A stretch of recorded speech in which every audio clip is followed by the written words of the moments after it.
Olá, sejam muito bem-vindos ao primeiro episódio do nosso MTA Cast, um espaço dedicado à troca de informação, de conhecimento, de opinião, mas principalmente uma ferramenta idealizada para nos aproximarmos de vocês, clientes, parceiros e amigos do Marcelo Tosta Advogados. A dinâmica do nosso podcast será bastante informal, sem juridiquês, como já é o nosso DNA dentro do escritório, um diálogo em linguagem muito acessível, já que o nosso propósito aqui é entregar um conteúdo de qualidade e principalmente um conteúdo útil, que possa agregar ao seu negócio, trazendo sempre temas muito atuais. Estou aqui hoje muitíssimo bem acompanhada de grandes advogados, colegas, Bernardo Drummond, o nosso responsável pelo setor civil estratégico no escritório, Boa Guilherme tarde. Vasconcelos, o nosso responsável pela área de direito de família. Tudo bem, pessoal? Como vai, Camila? Obrigada, mais uma vez, muito obrigada por toparem o convite, por aceitarem. Espero que possamos tirar muitas dúvidas dos nossos espectadores com esse tema de hoje. E que tema é este? Do que trataremos hoje? É um assunto que, a meu ver, é importantíssimo e que interessa a praticamente todo mundo. Verdade. Nós trataremos das repercussões jurídicas e patrimoniais do desfazimento, do término de uma sociedade conjugal no âmbito empresarial. E quando eu me refiro à sociedade conjugal, eu digo não, desde um simples namoro até um casamento. Portanto, se você é empresário ou empresária e está vivendo este momento de ruptura, acompanhe nosso bate-papo, eu tenho certeza que poderemos respaldá-los neste momento que, embora seja delicado, acredito que possa e deva ser tratado também com pragmatismo, não é verdade? Verdade. A ideia é que não seja nada engessado e, de fato, que a gente abandone o tecnicismo e que fale a língua de quem está nos assistindo, que não é necessariamente um advogado, né? Primeiro, prazer estar aqui com você, Camila, com você, Bernardo, para o pessoal que nos assiste. Assim, tenho certeza que nessa dinâmica bem tranquila, bem clara, acessível, num linguajar acessível a todos, a gente vai conseguir tratar, seja da solução, seja dos problemas, a gente vai identificar detalhes da vida de cada um. Porque nós temos a noção de, no meu caso aqui, família. Todos temos famílias, seja ela das formas mais variadas. Você pode ter famílias grandes, famílias mais reduzidas, dinamismo de relacionamentos. E o que é a ideia hoje? A gente trabalhar os aspectos patrimoniais desses relacionamentos, porque desde um simples namoro até um casamento, isso tudo repercute no direito, no âmbito das obrigações, das relações, dos deveres das pessoas. E acho que essa é a ideia, não é, Bernardo? De explicar de forma bem sintética. Obviamente, a gente não vai conseguir adentrar nos pontos mais específicos da matéria, mas com certeza algo vai ser de bom proveito para todo mundo que está aí para nos assistir. Exatamente. E nós, no escritório, atendemos pessoas jurídicas, mas este é um tema que afeta pessoas físicas, mas principalmente pessoas que têm empresas, né, que têm participação em empresas. Então, eu queria começar pelo início mesmo, com você, Bernardo. Como que o desfecho de uma relação conjugal pode afetar a participação societária? Bom, Camila, primeiramente, obrigado, boa tarde pela oportunidade também. A sociedade conjugal, né, e o Guilherme vai poder adentrar nas múltiplas facetas atuais de um relacionamento. O que é a família. Exatamente. Ela pode sim ser afetada no negócio da pessoa. Tanto no caso de uma morte, o que invariavelmente põe fim ao relacionamento conjugal, como também, seja no casamento um divórcio, seja numa união estável uma dissolução. Isso tem, então, repercussão no negócio da pessoa, na participação societária que ela tiver numa empresa, seja ela sociedade unipessoal, seja ela uma sociedade limitada, uma sociedade anônima, fechada, de capital aberto? Sim. Antes de falar da empresa, B, vamos pensar aqui primeiro no tipo de relacionamento que essa pessoa vai ter. Porque a gente sabe que hoje a gente tem, num pequeno extremo, um relacionamento avulso. A pessoa ficar. Depois a pessoa vai conhecendo a outra. Chega-se a um namoro. A partir desse namoro, o relacionamento pode ficar mais sério. aos poucos, as relações se tornam mais íntimas. E, em muitos casos, acaba por se tornar um casamento. Dentro deste espectro, ainda a gente tem a figura da união estável, que a gente tem uma dificuldade muito grande de identificar quando a pessoa está em um relacionamento estável, quando a pessoa não está. O aspecto probatório em cima disso é muito variável. Então, a pessoa precisa entender onde ela está, e não para tomar uma decisão abrupta, mas simplesmente para entender os direitos e deveres daquele relacionamento e em relação à outra parte. O que isso significa? O namoro, a gente bem sabe que um término de um relacionamento de namoro não gera repercussões jurídicas. No entanto, quando a gente tem a união estável, o que é a união estável, Camila? União pública, contínua, duradoura e com o objetivo de constituir família. O objetivo de constituir família hoje em dia já gera dúvida também. Acho que esse dá tema para um outro Bem podcast. subjetivo. A gente tem um espectro muito amplo em cima disso. Por quê? Verdade. União pública, todos sabem, contínuo, sem termos, duradouro. Não há necessidade, como havia um tempo atrás, na década de 90, de um prazo de 5 anos para a constituição de um relacionamento de união estável. A gente pode ter relacionamentos de união estável que tem 1 ano, 6 meses, 1 ano e meio, e pode ter relacionamentos de 15 anos que são simples namoro. Mas deixa eu te interromper para a gente dar um passo atrás, então. Hoje em dia, outro dia eu estava lendo um artigo de Oxford, eu descobri que existe a situationship. Não sei se todo mundo já sabe o que é isso. Não conheço. É uma Explica pra gente, que eu acho que pouca gente conhece. É uma figura diferente do namoro, que também não é a união estável, não é um nome diferente que eles estão dando, mas é uma situação que as pessoas vivem, que não chega a ser um relacionamento. Elas têm também um tempo, vamos dizer, indeterminado dessa relação. Não há aquele apego à monogamia. Não necessariamente as pessoas vão ter apenas um situationship ao mesmo tempo, e elas podem fazer viagens, por exemplo, ao mesmo tempo, juntas, internacionais ou não, e isso dá uma publicidade a essa situação, o que pode vir a ser confundido tanto com o namoro quanto com a união estável. Então, isso gera talvez uma maior atenção das pessoas, sobretudo dos empresários, para eles identificarem o seguinte: tirar um retrato jurídico da relação amorosa que eles estão vivendo, porque pode ter repercussão, como eu disse, no negócio deles, na participação societária deles. Mas deixa eu te devolver a palavra. Exato. E aí, Bernardo, o que a gente verifica de dificuldade probatória? Objetivo de constituição de família. O que é para você, Camila? Porque para muitos, às vezes, está associada a ideia de filhos, para outros não. Morar junto.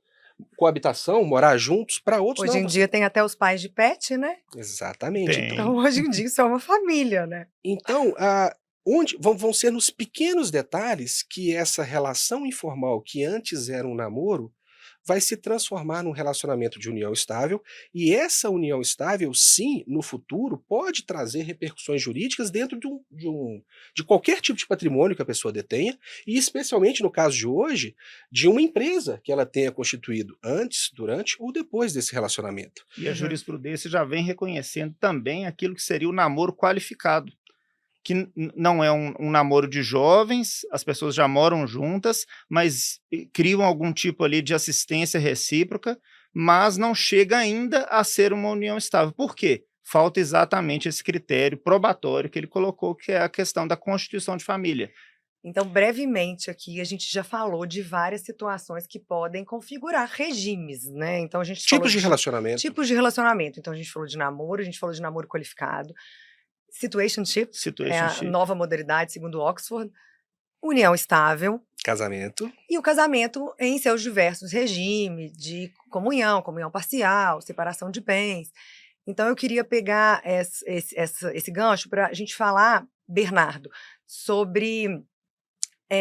existe a possibilidade de um sócio de empresa evitar que o cônjuge ou seu companheiro tenha acesso à sua participação societária? E eu não estou dizendo isso como uma blindagem ou uma situação de má-fé, de maneira alguma. Eu estou dizendo sobre os combinados que os casais fazem, o planejamento que ele pode fazer, e se isso pode ser previamente estabelecido, e como? Eu entendo que sim. E é prudente mesmo que se faça, porque os sócios, nós mesmos somos sócios. há uma affectio societatis entre nós três. A princípio, todo sócio tem essa afinidade que conduz a sociedade a dar sucesso. É um dos elementos necessários para que a sociedade seja bem-sucedida. Uhum.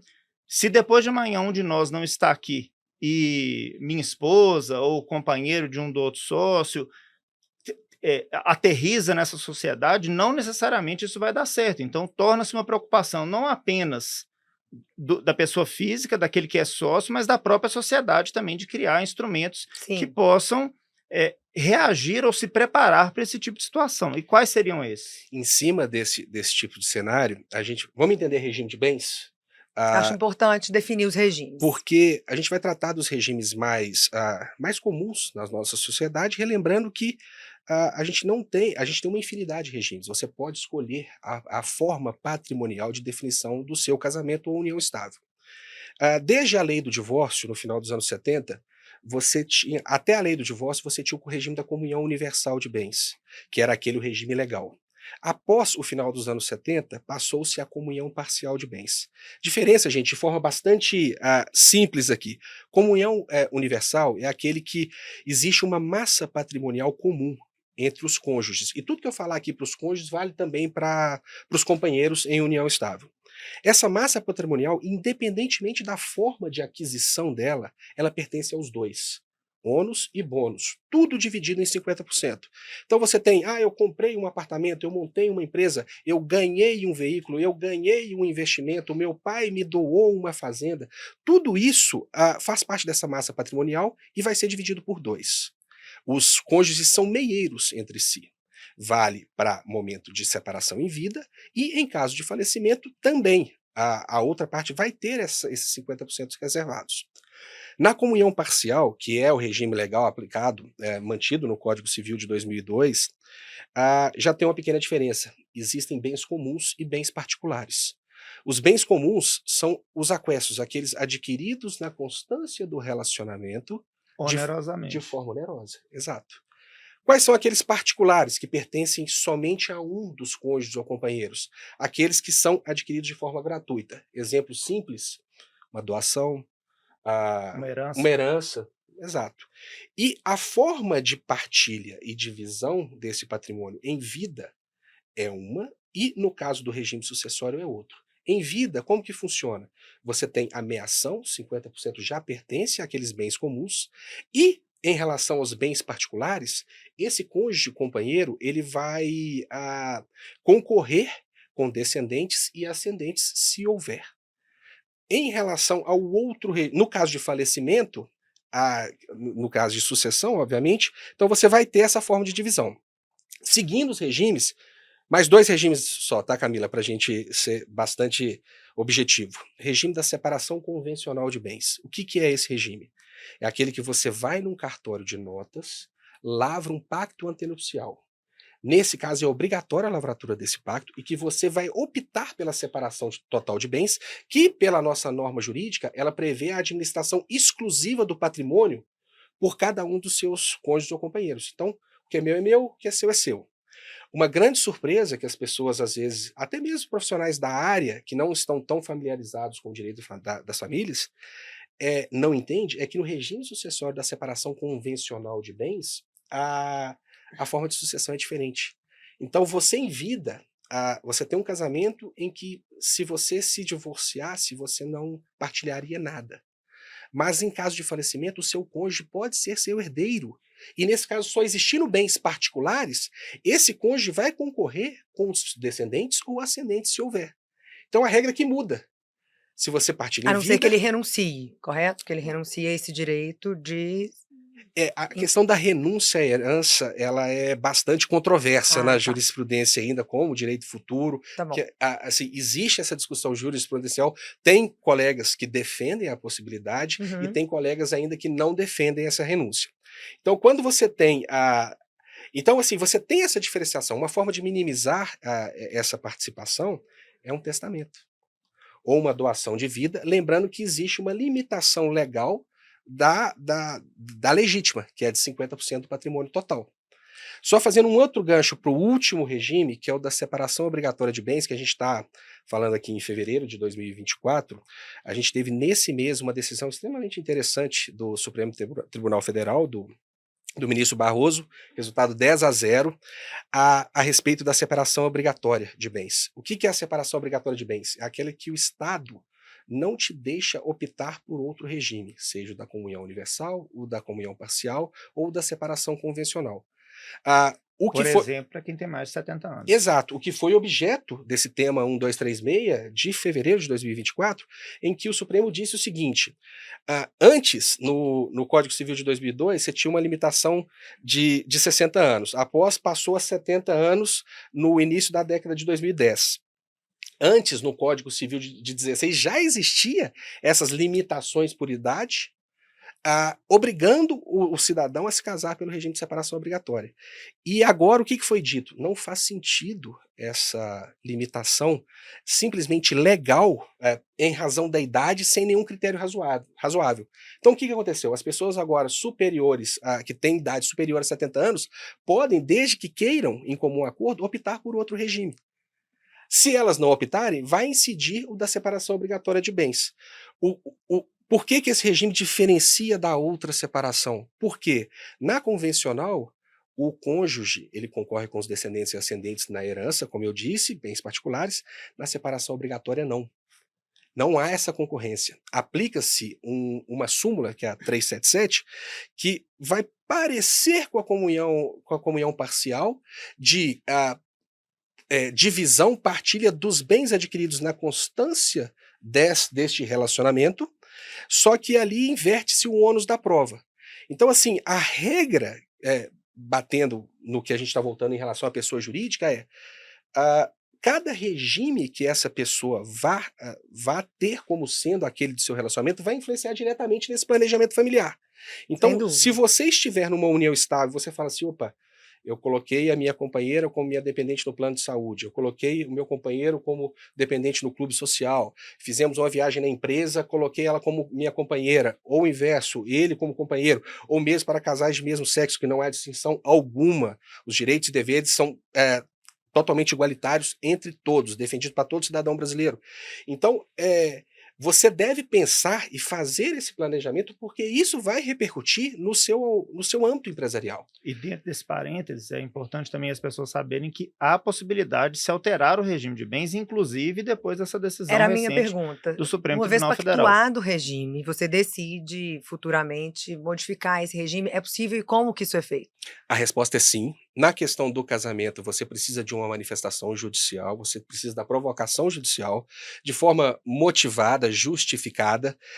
Essa questão da justificativa hoje, a justiça não tem entrado tanto nas questões intrínsecas do casal, como já o fizera antigamente. O que a pessoa tem que entender é, se ela sair de um regime mais abrangente para um mais restritivo, é um movimento. Do restritivo para o mais abrangente é outro. Então, se eu estou em separação de bens, onde não há comunicação, e quero ir para a comunhão parcial, é muito mais simples esse caminho. Então, a sua modificação não vai requerer alguma partilha, alguma confusão patrimonial, e vai se resolver e vai ser deferido judicialmente.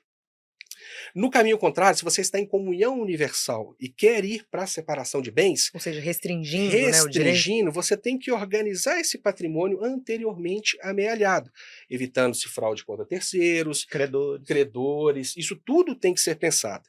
Mas, em cima disso, dessa alteração, vamos pensar o seguinte, como que é eleito o regime de bens? Quando você vai se casar, você obrigatoriamente tem de escolher. Se você não escolhe, o Estado te dá a comunhão parcial. Se você está nesse relacionamento, na situationship, se você está num namoro, qualificado ou não, e quer organizar e fala assim, pô, estou na dúvida se eu estou em união estável. E isso vai gerar repercussão jurídica. Vou procurar um especialista e vou entender, será que estou ou será que não estou? É um namoro ou não é? Existem documentos para a gente regulamentar de forma transparente, em comum acordo, abrindo o jogo nesse casal para dizer, olha, a gente está em namoro. Não, a gente é um relacionamento estável. E nesse momento você vai via contrato escrito, que pode ser privado ou público, eleger o seu regime de bens. O Bernardo tem a questão do contrato de namoro, que que ele trabalha muito bem, os relacionamentos, Camila, o que eu quero dizer cada caso é um caso, não há uma receita de bolo, você tem que entender e é melhor você conversar e definir as regras do jogo com o seu companheiro sem melindre, de uma forma bastante aberta e clara, do que deixar para no futuro você ter algum tipo de provocação judicial e uma decisão que não lhe atenda. Se tiver esse melindre, o que é comum, que o sócio ou a sociedade pode se precaver, já que essa questão conjugal pode não se acertar no instrumento formal, o que muitas vezes tem acontecido. A sociedade pode colocar, tanto no contrato social quanto no acordo de acionistas ou de sócios, uma definição de que se houver o falecimento ou quando houver o falecimento de qualquer um dos sócios, os herdeiros não terão acesso ao capital social. Eles não participarão do quadro societário da empresa. Liquidar-se-á a participação societária desse sócio que faleceu e aos herdeiros será paga a participação correspondente em espécie, em dinheiro. E dentro disso, inclusive, hoje em dia já tem uma solução para que a sociedade não quebre as pernas caso um dos sócios faleça. Você pode contratar um seguro para esse momento, evitando, portanto, a redução do capital social da sociedade e ela possa fluir com os investimentos e capitalização interna dela sem ter que ser afetada pela morte. A sociedade não precisa de morrer se um dos sócios morre, a verdade é essa.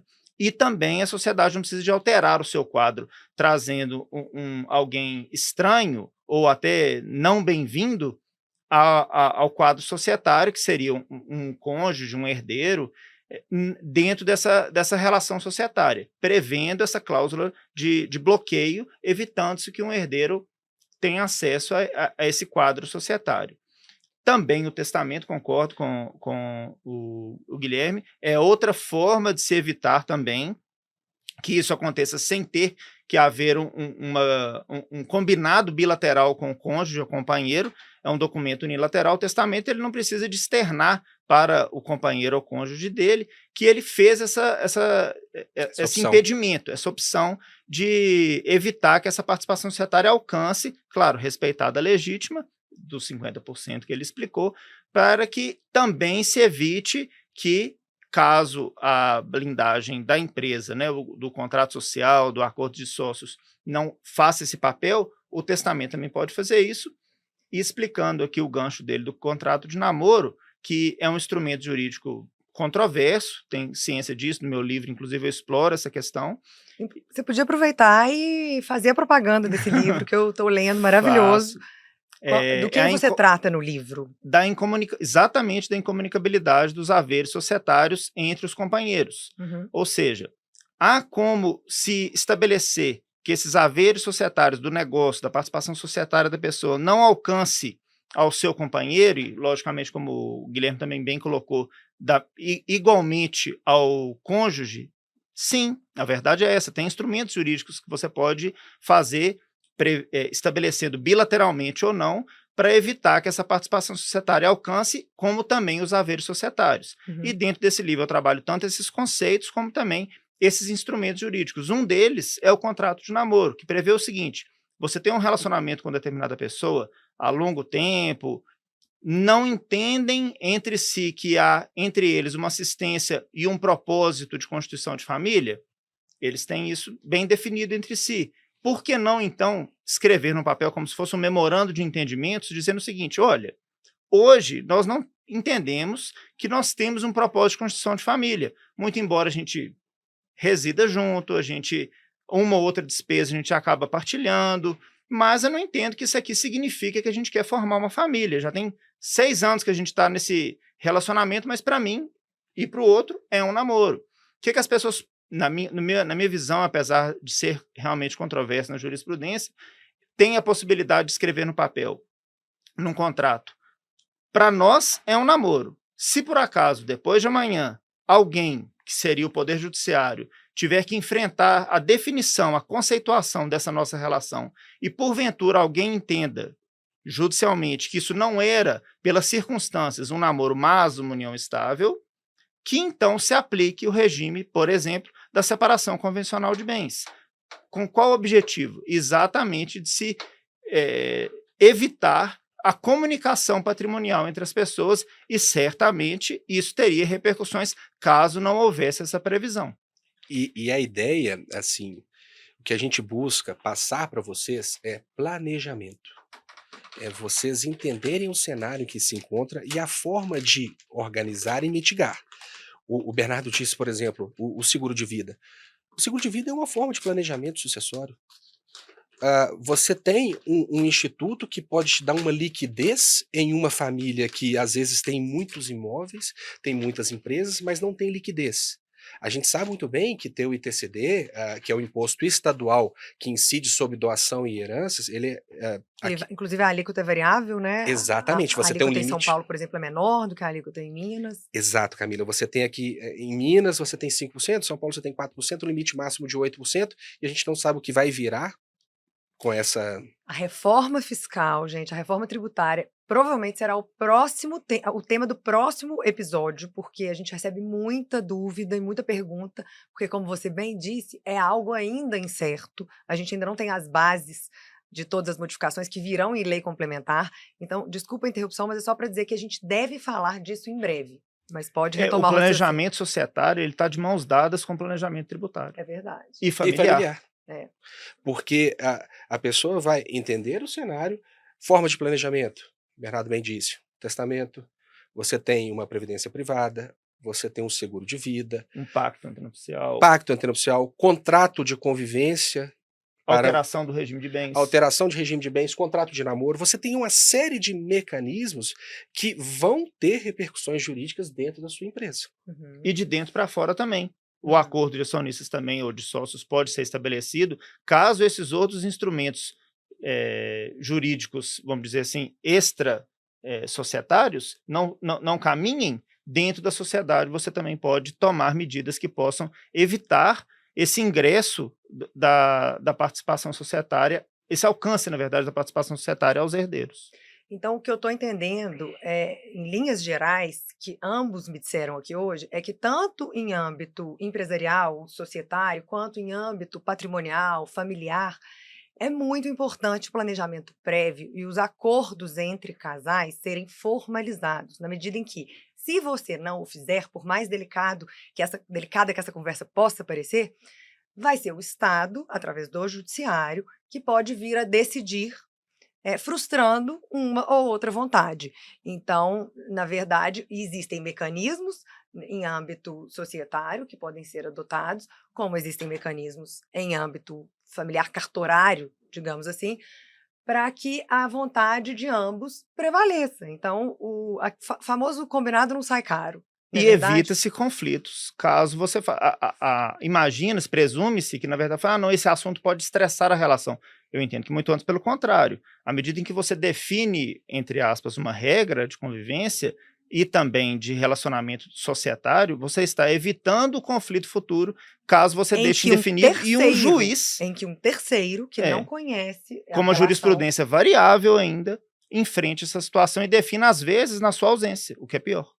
No caso de um regime de separação convencional de bens, isso não significa que os companheiros, cônjuges, não podem ser condôminos de um determinado bem. Você pode adquirir um imóvel, definir o percentual dele, você pode ter empresas com participações societárias distintas entre vocês, da forma como vocês bem entenderem. A ideia é essa, é vocês saberem as regras dos jogos, definirem de acordo com os seus interesses, e evitar que esse terceiro tome a decisão por você, porque é muito mais fácil conversar quando há diálogo, porque eu, com a minha experiência de litígios, de contencioso, a gente vê que uma sentença judicial, uma participação do MP, numa família que às vezes se estendeu com menores, na maioria das vezes não atende a nenhum dos dois. Saem os dois prejudicados com um embate emocional muito forte, e isso traz, inclusive, prejuízos para a pessoa jurídica. Sim, isso rompe exatamente com o princípio básico societário da preservação da empresa. À medida em que você traz atrito para onde o interesse era gerar negócio e lucro. É verdade. É muita informação que eu acho que passa despercebida e, na verdade, o que ocorre na maioria das vezes é que as pessoas, quando estão em um relacionamento, ou estão prestes a se casar, elas tendem a ser menos racionais e menos pragmáticas, e até esse tipo de conversa pode ser encarado com desconfiança pela outra parte, o que não deveria acontecer, Sim. né, já que o que deve prevalecer é a vontade de ambos. Boa fé, transparência, Exato. E diálogo. não encarado como blindagem, né, como um interesse Não. De em prejudicar. em não comungar, né, em não haver uma comunhão de bens. Então acho que ficou, para mim pelo menos, várias situações ficaram muito claras aqui. Se E te falar em blindagem, Camila, ou 100% seguro, saia correndo, porque a pessoa que está te dizendo isso, na maioria das vezes, não é séria. por isso que é muito importante esse aconselhamento prévio, essa conversa, um bate-papo com um advogado, alguém da área de família. E se você tiver uma empresa, tiver uma participação em alguma empresa, com um advogado da área civil, empresarial. As empresas são diferentes, os relacionamentos são diferentes, os Sim. tipos de empresa, a forma de aquisição dessas cotas, É. a evolução dessa empresa durante o tempo, não é verdade? Porque, de acordo com o seu regime, hoje, muito comum, da comunhão parcial, isso vai alterar, eventualmente, num desgaste, numa dissolução dessa sociedade conjugal, e vai representar em diferentes formas de divisão. Uhum. Eu queria voltar um pouco para o âmbito societário e empresarial e pensando em uma situação hipotética aqui, Bernardo. Por exemplo, eu entro em uma empresa com um capital social de R$ 100.000 e ao longo do tempo essa minha participação valoriza, ela passa a valer 500 mil, R$ 1 milhão. O meu cônjuge, o meu companheiro, ele tem participação nessa valorização que foi, de certa forma, orgânica, foi resultante da vida empresarial, né, do sucesso dessa empresa? Bom, como eu disse, até chegou aqui para mim um exemplar do livro, ele Aham. trata exatamente dessa hipótese, né, da comunicabilidade ou não desse haver societário dentro dessa primeira perspectiva. Há duas na minha leitura. Primeira delas é essa: a própria participação societária inicial, ela se capitaliza com o tempo, à medida que o negócio vai prosperando, e não necessariamente o valor da sua participação societária alterou, mas ela se valorizou. Como que a jurisprudência majoritária entende isso? Que houve um fenômeno econômico dentro da sua empresa. Isso não significa, por causa desse fenômeno econômico, que haveria uma comunicabilidade em favor do seu cônjuge ou do seu companheiro. Portanto, essa valorização, esse salto de valor da sua participação societária, por si só, ela não gera um capital acessível ao seu companheiro, ao seu cônjuge, como eu disse, majoritariamente no entendimento da jurisprudência. Não há uma jurisprudência consolidada, unânime hoje em dia, mas isso eu trago exatamente dentro do livro, essa visão majoritária, preponderante em relação à incomunicabilidade dessa valorização societária em relação ao seu cônjuge ou companheiro. Entendido, mas e se essa valorização, se ela não decorrer desse movimento orgânico da empresa, mas se decorrer do reinvestimento do meu lucro? Se essa participação passar a valer mais, o aumento do capital for decorrente do reinvestimento do lucro. Entendi. Existe a comunicabilidade ou também não acontece? Esta seria a segunda perspectiva. Então, elas podem, inclusive, acontecer ao mesmo tempo. Pode acontecer tanto pela valorização orgânica, como você bem colocou, como também pelo reinvestimento do lucro, e uma geralmente está de mãos dadas com a outra. Por quê? E já te respondendo, também seria incomunicável. A jurisprudência entende que esse lucro reinvestido, ao longo do tempo, ele se torna o quê? Capital societário. É motivo, inclusive, de aumento do capital social da empresa. A empresa que está robustecendo, e não a sociedade familiar que vai ter acesso a isso. É claro que há discussão familiar no sentido, mas o esposo ou a esposa, ou o companheiro ou a companheira deu suporte, deu condições para que o sócio estivesse presente ali, né, na sociedade e capitalizasse a participação societária dele com o lucro reinvestido. Ao invés de ele levar o lucro para casa, ele levou o lucro para a sociedade. Uhum. Sim, entendo, realmente há essa visão, mas, como eu disse, preponderantemente na jurisprudência é uma visão empresarial da jurisprudência, no sentido de proteger a empresa e dizer o seguinte: esse capital reinvestido foi uma opção e, portanto, ele pertence à empresa, não pertence ao sócio diretamente e tampouco ao seu companheiro ou cônjuge. Portanto, não se comunica. Interessante, acho que esse é um assunto Mas pouco é conhecido polêmico. e pouco falado. Sim. Antes do seu livro, eu realmente não tinha tido acesso a essa jurisprudência que visa a preservação da empresa. E a família, nesse caso, É uma ficaria. tendência, eu diria que é uma tendência. Historicamente, talvez o Guilherme possa aqui trazer para a gente, que havia essa visão familiar mais enraizada, tendendo a proteger ali o patrimônio familiar. Hoje em dia, a jurisprudência caminha no sentido inverso, tendendo ao quê? A preservar esse O patrimônio negócio. empresarial do negócio, exatamente, dizendo o seguinte: esse capital não é do sócio, esse capital, uma vez reinvestido, muito mais do que aquele que se capitalizou e valorizou ao longo do tempo organicamente, se a empresa pertence, é claro que isso vai refletir, de certa forma, no valor da participação societária, mas isso não traz a comunicação direta ao cônjuge ou companheiro. Você queria falar alguma coisa? E olha como as questões são sutis. Nesse caso que a gente está tratando, obviamente é aquela pessoa, aquele empresário que não tomou medidas anteriores no sentido de conversar sobre a forma de relacionamento. Então ele não fez nada, não fez o contrato de união estável, não fez um pacto antenupcial para o casamento, ele deixou seguir sem movimentar esse aspecto por quaisquer que sejam as razões que a gente não vai entrar no mérito. Então ele está em comunhão parcial de bens. Como eu disse lá atrás, a comunhão parcial de bens comunica os aquestos. Você tem uma cota que sofreu uma valorização. Um exemplo teórico seria, você tem um apartamento que é adquirido antes e que ele no momento valia R$ 500.000 e com o passar dos anos ele se transformou em 1 milhão. O apartamento foi adquirido antes. A valorização foi natural, inerente ao bem, e ele continua como particular. Daí você faz uma reforma nesse apartamento, onerosa. Você, nessa benfeitoria, esses valores são partilháveis. Os aluguéis deste imóvel também são partilháveis, porque são chamados de frutos. Então isso você traz, eu estou tratando a questão do imóvel aqui para associá-la com as cotas. Analogamente, sim. Exato. Então as cotas sofreram evolução natural, houve chamamento de capital, houve reinvestimento, houve alteração do capital social, tudo isso vai ser objeto de análise num regime de comunhão parcial de bens. E esse escrutínio, deixando na mão de um juiz da vara de família, entendo o lado do Bernardo, concordo, acho que é esse mesmo o entendimento, brilhantemente exposto, mas a gente não consegue dar o 100%. Pode vir uma decisão judicial trazendo algum tipo de bloqueio dentro dessa empresa, bloqueio de cotas, bloqueio de distribuição de lucros, ou seja, atrapalhar, de certa forma, o andamento natural da pessoa jurídica. E isso, obviamente, é tudo que a pessoa jurídica não precisa, esse conflito familiar de um sócio, que às vezes numa sociedade em que várias pessoas são integrantes, o que o Bernardo vai ter relação com o terceiro que está tendo um divórcio litigioso? Por que isso vai influenciar na empresa que eles são atuantes?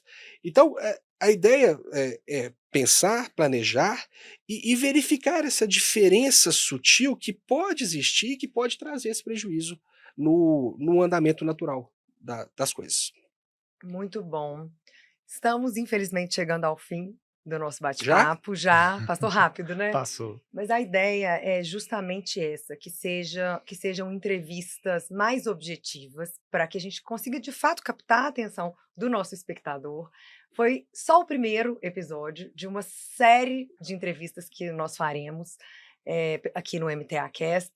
Hoje estive na companhia de 2 colegas, mas pretendemos chamar também empresários, clientes, pessoas que a gente conhece e que a gente acredita que pode agregar ao seu negócio e sempre pensando em temas muito atuais e muito úteis e também numa linguagem simples, corriqueira, sem juridiquês, que é o que a gente aplica no nosso dia a dia no escritório. A gente tem essa equipe multidisciplinar, então hoje Bernardo veio representando a área civil estratégica, o Guilherme representando a área de direito de família, mas pretendemos trazer assuntos de segmentos diversos, reforma fiscal provavelmente vai ser o próximo tema do próximo episódio, e a ideia é sempre que a gente divulgue nas nossas redes, nas nossas mídias digitais, no nosso LinkedIn, no nosso Instagram, no nosso canal do YouTube, onde vai estar disponível na íntegra esse primeiro episódio, e faremos também alguns cortes dos melhores momentos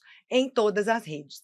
Também pretendemos que haja muita interação de vocês que nos assistem, mandando perguntas prévias, e aí teremos a chance de abordar todas elas. Espero que vocês tenham gostado e espero que estejam conosco em todos os próximos episódios que vem pela frente. Obrigada de novo, Bernardo. Obrigado Obrigada você, de novo, Obrigado. Guilherme. Deixar um abraço Sempre à para todo disposição. mundo. Foi um prazer colaborar. Prazer foi meu. Obrigado, Camila. Obrigado, pessoal. E a palavra é essa, gente. Organização, saber onde está pensando, procurar o especialista, entender para não ser surpreendido. E não existe uma regra específica para cada um. Cada família vai ter a sua atenção especial no que precisa. Isso mesmo. Obrigada, gente. Obrigado você. Até a próxima.